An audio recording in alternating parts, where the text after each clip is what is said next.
আল্লাহ রাব্বুল আলামিন বলেন এই বিজলি দিয়েছি ভয় দেখানোর জন্য, আসার জন্য। আর আল্লাহ তাআলা বলেন আমি আল্লাহ রাব্বুল আলামিন আকাশে উত্থিত করি ভারী ভারী মেঘমালা। জোরে কোন সুবহানাল্লাহ। ভারী ভারী মেঘমালা। বিজ্ঞান বলছে 200 টন 10 লক্ষ টন এক একটা মেঘমালার ওজন। জোরে কোন সুবহানাল্লাহ। এরকম করে আমি যদি তথ্য দিতে যাই ঘন্টার পরে ঘন্টা লেগে যাবে। বিজ্ঞান এবং কোরআন মিলে যায়। যেখানে মিলবে না ভাবতে হবে বিজ্ঞানের কিছু ভুল আছে, কোরআনের কোনো ভুল নাই। আমার বন্ধুগণ, একটু মনোযোগ দিয়ে আমরা কোরআনটা শোনার চেষ্টা করব। মহান রব্বুল আলামিন কোরআনে কারীমের ভিতরে যত বক্তব্য দিয়েছেন, প্রথম শুরু করেছেন তার প্রশংসা দিয়া, এরপর পরিচয় দিয়েছেন কোরআন দিয়া। কোরআনটা আমরা খুলবো, সঙ্গে সঙ্গে তার পরিচয় পেয়ে যাই। কোন কিতাবের পরিচয় পেয়ে যাই? যারা পারেন ঠোঁট মিলিয়ে মিলে আমার সঙ্গে আওয়াজ দিয়ে বুলন্দ আওয়াজে সবাই বলেন আলিফ লাম মিম যালিকাল কিতাবু লা রাইবা ফীহি হুদাল লিল মুত্তাকিন। সূরা ইয়াসিন, যে সূরাটা আল্লাহ রাব্বুল আলামিন খুব দামি সূরা বলে সম্বোধন করেছেন। আল্লাহ রাব্বুল আলামিন সুন্দর করে সেখানে কোরআনের বর্ণনা আগে দিয়েছেন ইয়াসিন ওয়াল কুরআনিল হাকীম ইন্নাকা লামিনাল মুরসালিন আলা সিরাতিন মুস্তাকিম। জোরে বলুন আল্লাহু আকবার। সূরা রহমান হলো আল্লাহর সূরা। কার সূরা? বাকি সূরা কার? হ্যাঁ, এই সূরাটা স্পেশাল আল্লাহর সূরা, কারণ জান্নাতবাসীদেরকে আল্লাহ রাব্বুল আলামিন সূরা রহমান তেলাওয়াত করে শোনাবেন। জোরে বলি সুবহানাল্লাহ। জান্নাতের মধ্যে এমন সুন্দর আসর হবে, জোরে কোন আল্লাহু আকবার। আল্লাহ রাব্বুল আলামিন সেই সূরা রহমানের শুরুতেও বলছেন আর রহমান। বলেন আর রহমান আল্লামাল কুরআন খালাকাল ইনসানা আল্লামাহুল বায়ান আশ-শামসু ওয়াল কামারু বিহুসবান ওয়ান নাজমু ওয়াশ-শাজারু ইয়াসজুদান। জোরে বলি আল্লাহু আকবার। কোরআনের কথা আল্লাহ তাআলা আগে বলে দিয়েছেন, বান্দা এই কিতাবের ধারণা তুমি আগে নাও। আমি দেখেছি যেদিন আমার কোরআন তেলাওয়াত হয় না সেদিন কেমন যেন শরীরটা ভালো চলে না। যেদিন আমার শুরুটা হয় কোরআন তেলাওয়াত দিয়ে সেদিন আমার শরীরটা খুব চাঙ্গা থাকে। এটা আমার ব্যক্তিগত আমার জীবনের অভ্যাস থেকে আমি বলছি। ঘুম থেকে উঠে আপনি কোরআন তেলাওয়াত করবেন, দেখবেন আপনি সারাদিন শয়তান আপনাকে ওয়াসওয়াসা দিতে পারবে না। সুবহানাল্লাহ বলেন। হয়তো ভাবছেন অনেকে, হুজুর আমি তো কোরআন পড়তেই পারি না। এটা আপনার ব্যর্থতা, এটা আপনার অযোগ্যতা, এটা আপনার অপূর্ণতা। কোরআন শিখতে হবে, জানতে হবে, মানতে হবে। এটা কি সুন্নত, নফল, মুস্তাহাব, মুবাহ, ওয়াজিব না ফরজ? বলেন কোরআন শেখা কি? নামাজ পড়া কি? নামাজ হবে না কোরআন না শিখলে, না পড়লে।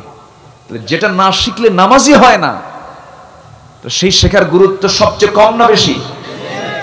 কোরআনের প্রথম হুকুম নামাজ না পড়া? বলেন নামাজ না পড়া? নামাজ পড়ো না কোরআন পড়ো? কোরআন পড়ো। যে মাদ্রাসার মাহফিল, সেই মাদ্রাসাটা কিসের মাদ্রাসা? কোরআনের মাদ্রাসা। যারা সাজিয়েছেন আল্লাহ তুমি তাদের জন্য জান্নাতের বাগান সাজিয়ে দাও। জোরে বলি আল্লাহুম্মা আমিন। সবাই কি এরকম বাগান সাজাতে পারে? সাজায় তো না, বরঞ্চ চেষ্টা করে এটা বন্ধ করা যায় কেমনে। এরকম তো লোক এই এলাকায় নাই, বন্ধ করার লোকও আছে না নাই? মাহফিল কেন, কি হয়েছে? মাহফিল আলোচনা হবে না কেন? নাশকতার আশঙ্কা আছে। আচ্ছা, এখানে কোনো নাশকতা আছে?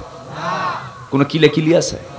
যাত্রায় আসতেন, যাত্রায় জুতা ফিকি, ঢেলাঢেলি, মারামারি, ছেঁড়াছেড়ি মাহফিলে আসতে পারবে কেন? মাহফিল আছে, নাশকতা তো ওই জায়গায় থাকার কথা। যারা মাহফিল নিয়ে নাটক করতে চান আপনাদেরকে জাহান্নামে যেতে হবে। কোরআনকে নিয়ে যারাই ষড়যন্ত্র করেছে তারা ইতিহাসের আস্থা করে নিক্ষিপ্ত হয়েছে মুসলমান। কোরআন ছিল, আছে, থাকবে, তুমি থাকবে না। কোরআন ছিল, আছে, থাকবে। ইসলাম ছিল, আছে, থাকবে। আমি আপনি কেউ থাকবো না, সব একদিন বিদায় নেব। অহংকার কিসের? কি প্রাউড! যখন দেখবেন কারো ভিতরে অহংকার ঢুকে গেছে, ভাববেন ওর পতন খুব অল্প সময়ে হয়ে যাবে। আপনি যদি অহংকারী হন, আপনি ভাববেন যে আমার নিশ্চিত পরাজয়ের সামনে অপেক্ষা করছে।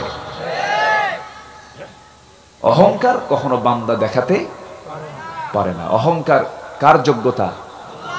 আস্তে অহংকার করার যোগ্যতা কার? যার আকাশ, তার অহংকার করা যেতে পারে, তিনি অহংকার করতে পারেন। কিন্তু আপনি আকাশের নিচে থেকে আপনার অহংকার কিসে? আল্লাহ কোথায় বলেন? বলেন আল্লাহ কোথায় আছেন? অনেকে চিন্তা পড়ে গেল, হুজুর কি প্রশ্ন করলেন? আল্লাহ কোথায় আছেন? আল্লাহ নির্দিষ্ট একটা আসন তো আছে। একটা আয়াত আছে না, আয়াতুল কুরসি, গদির আয়াত। কিসের আয়াত বলেন? গোটা পৃথিবীতে 228টি রাষ্ট্র, এর মধ্যে প্রত্যেক দেশে সবচাইতে বড় সমস্যা হলো গদি সমস্যা। আমার দেশে তো এই সমস্যা নাই। আসতে কয় আমার দেশে সমস্যা আছে? আমেরিকায় নাই, ভারতে নাই, চীনে নাই, জাপানে নাই, কোরিয়ায় নাই। যেটা দেশ সেখানেই গদির সমস্যা আছে না নাই? আচ্ছা, আল্লাহ তাআলা গদির সমস্যার সমাধান দিয়েছেন আয়াতুল কুরসি দিয়া। আর আমরা আয়াতুল কুরসি পড়ি হলো জিনভূত তাড়ানোর জন্য। আমরা আয়াতুল কুরসি তাড়াই জিনভূত তাড়ানোর জন্য। আর আয়াতুল কুরসি আল্লাহ তাআলা আয়াতুল কুরসি দিয়েছেন গদি নিরাপত্তা নিশ্চিত করার জন্য। গদি পৃথিবীর কারো নয়, গদি একমাত্র আল্লাহ তাআলা। ক্ষমতা কার? আল্লাহ।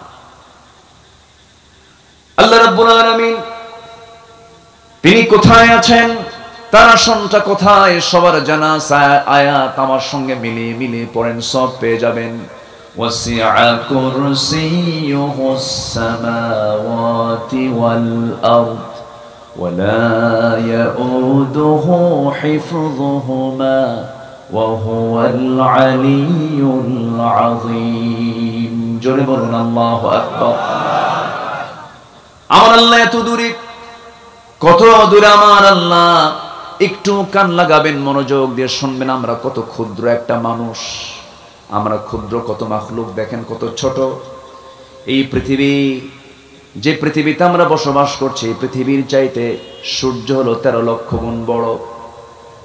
সুবহানাল্লাহ। কত লক্ষ গুণ? 13 লক্ষ গুণ বড়। এই সূর্যের চাইতে ব্যাটিল জুইস একটা তারকা আছে, যে তারকাটা সূর্যের চাইতে 33 কোটি গুণ বড়। একটা তারকা শুধু 33 কোটি গুণ বড়।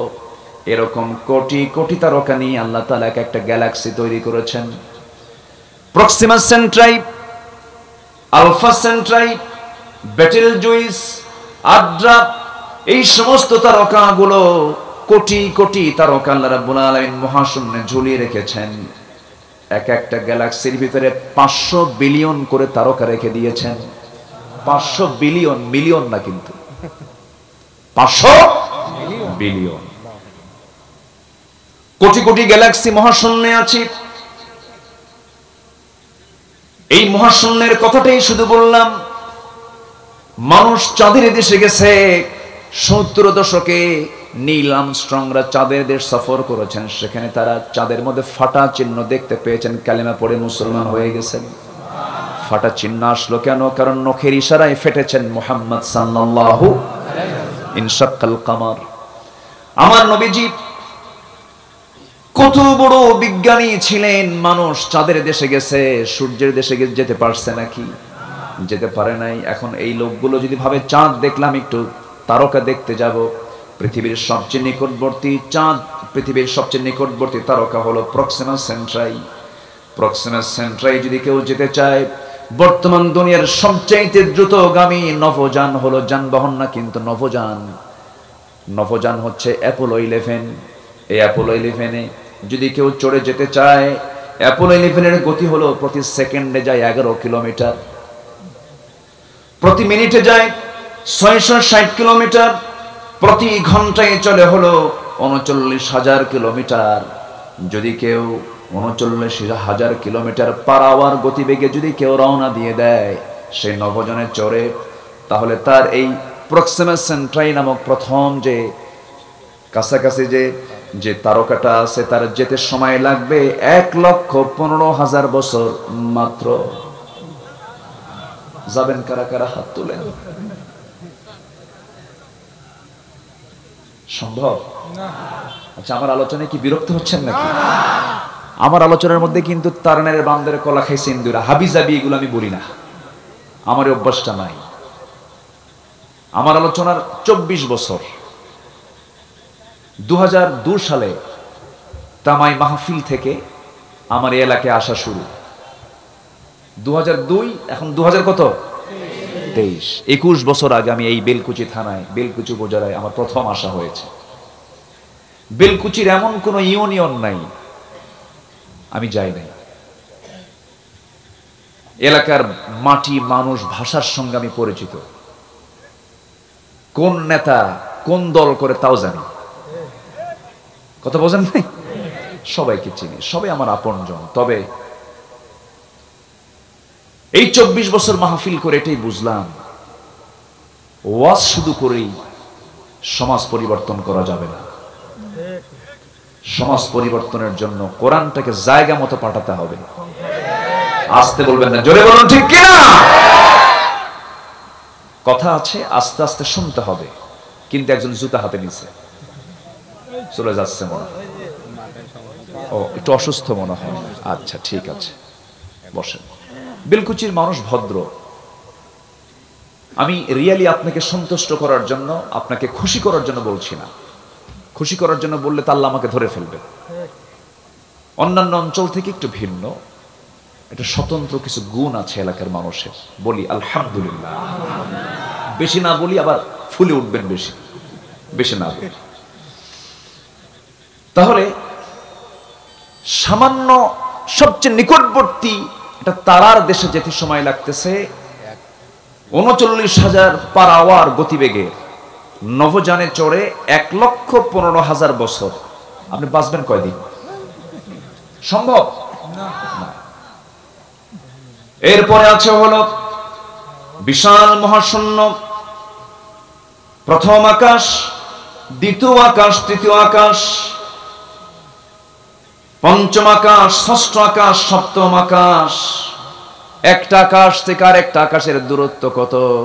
একটা আকাশ থেকে আর একটা আকাশ কত বড়? এই সমস্ত বিশাল বর্ণনা রাসূল তার হাদিসে দিয়েছেন। লম্বা কথায় যাব না।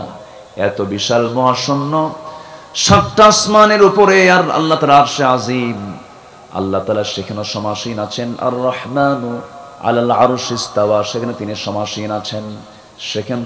সেখান থেকে তিনি সব কিছু অবজার্ভ করছেন, দেখছেন।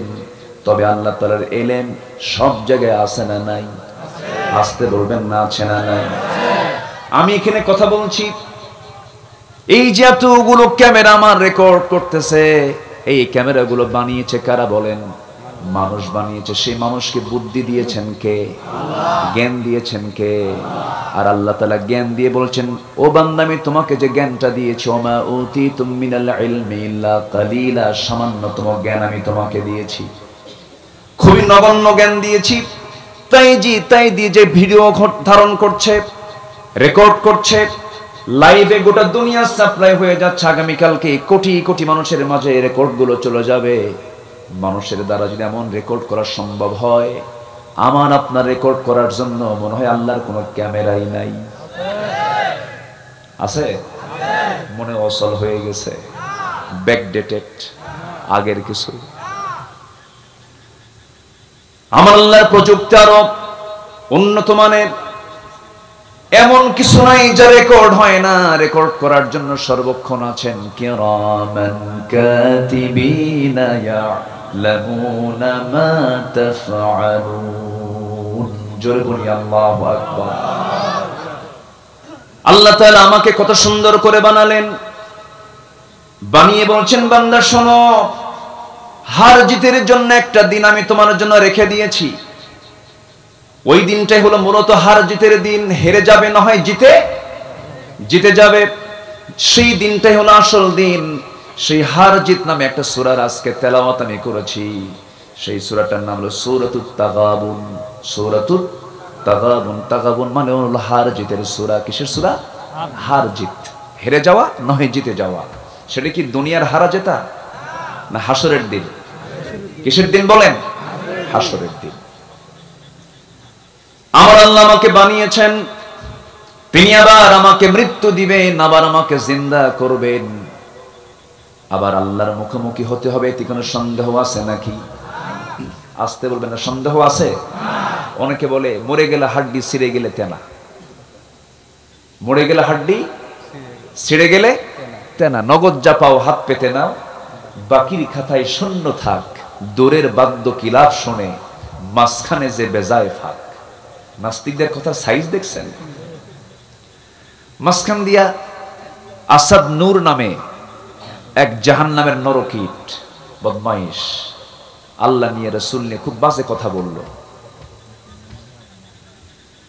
এখনো আমার দেশে এরকম কুলাঙ্গার আছে না নাই বলেন? আছে। দুঃখ লাগে, কিছুই হয় না তাদের। নববধূর মতো সাজিয়ে দেশ থেকে তাসলিমা নাসরিনকে বের করে দেওয়া হয়েছে। তার কিছু উত্তরসূরি এখনো আছে না নাই? আছে। ব্লগার নাম তাদের। তারা বিভিন্ন ব্লগে রাসূলকে নিয়ে, আল্লাহকে নিয়ে বিভিন্ন উক্তি তারা করে থাকে, বাজে উক্তি, ব্যঙ্গোক্তি তারা করে। সময় আসুক, সময় আসবে,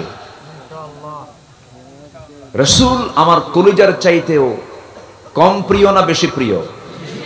আসতে বলবেন, কম প্রিয় না বেশি প্রিয়? রাসূলের গালি শোনার পর, রাসূলের বিরুদ্ধে যারা গালি দেয়, এই গালি শোনার পর যে সমস্ত ইমানদারের ঘুম হয়, যাদের মধ্যে রক্ত গরম হয় না, টকবক করে না, ওই রক্ত হলো মুনাফিকের রক্ত, মুনাফিকের রক্ত, মুনাফিকের রক্ত।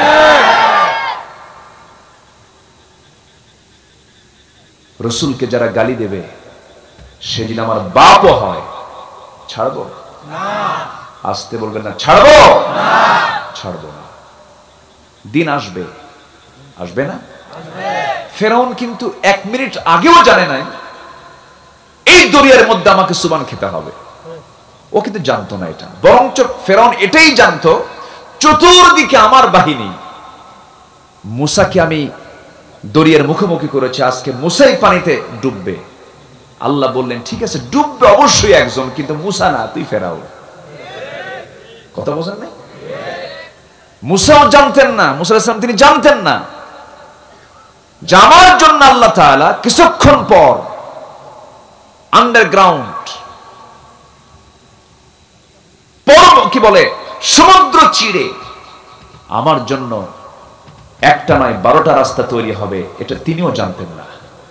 ওয়াল্লাযীনা জাহাদু ফীনা লানাহদিয়ান্নাহুম সুবুলানা, যে আমার পথে আসতে চায় আমি তার জন্য একটা না একাধিক রাস্তা আমি তার জন্য খুলে দিই। শর্ত হলো পথে থাকতে হবে কার? কার পথে থাকতে হবে? আল্লাহর পথে থাকতে হবে। ইব্রাহিম আলাইহিস সালাম জানতেন না যে আগুন আমাকে পুড়বে না, উনি জানতেন না এটা, কারণ গায়েবের মালিক কে? আসতে বলবেন না, কে গায়েবের মালিক? আল্লাহ। আর আমার দেশে তো অনেক পীর কেবলাই গায়েব জানে। পীর কেবলার সামনে যা বসলে চুপ করে থাকে, যে বলে বাবা আমার কপালে কি বাচ্চা কাচ্চা আছে, অনেকক্ষণ চুপ থাকে, ভান ধরে থাকে, ভান, চুপচাপ মুরাকাবা মুশাহাদা, চুপচাপ থাকে। 10 মিনিট একভাবে থেকে হঠাৎ করে একটা আওয়াজ মারে, যা, মানে কি যেন পাইছে, বলে দিল। আল্লাহর নবীরা গায়েব জানেন না, আর আমার দেশের ভণ্ডরা গায়েব জানে। জুতা পেটা করা দরকার বেয়াদবদের। আমার রাসূল যদি গায়েব জানতেন ইফকের ঘটনা আসতো না। আম্মা জান আয়েশার চরিত্র নিয়ে মুনাফিকরা নাটক করে নাই? রাসূল যদি গায়েব জানতেন তাহলে এই নাটক করার কোনো সুযোগ ছিল? আমার বন্ধুগণ,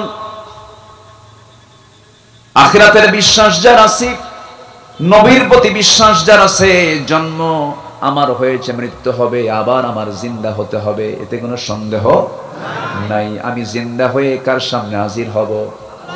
আল্লাহর সামনে হাজির হব। আল্লাহ বলছেন, বান্দা আমি তোকে কত সুন্দর করে বানিয়ে দিয়েছি, বান্দা আবার তোকে বানাবো। প্রথম বানানটা কঠিন না দ্বিতীয় বানানটা কঠিন? কোনটা বানান সহজ কঠিন? প্রথমটা না দ্বিতীয়টা?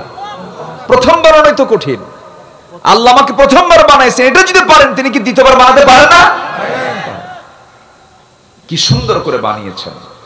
আমাদের দেহে আছে ডিএনএ, যে ডিএনএ এর দৈর্ঘ্য হলো 2000 কোটি কিলোমিটার। 2000 কোটি কিলোমিটার প্রত্যেকের দেহে ডিএনএ আছে। পৃথিবীতে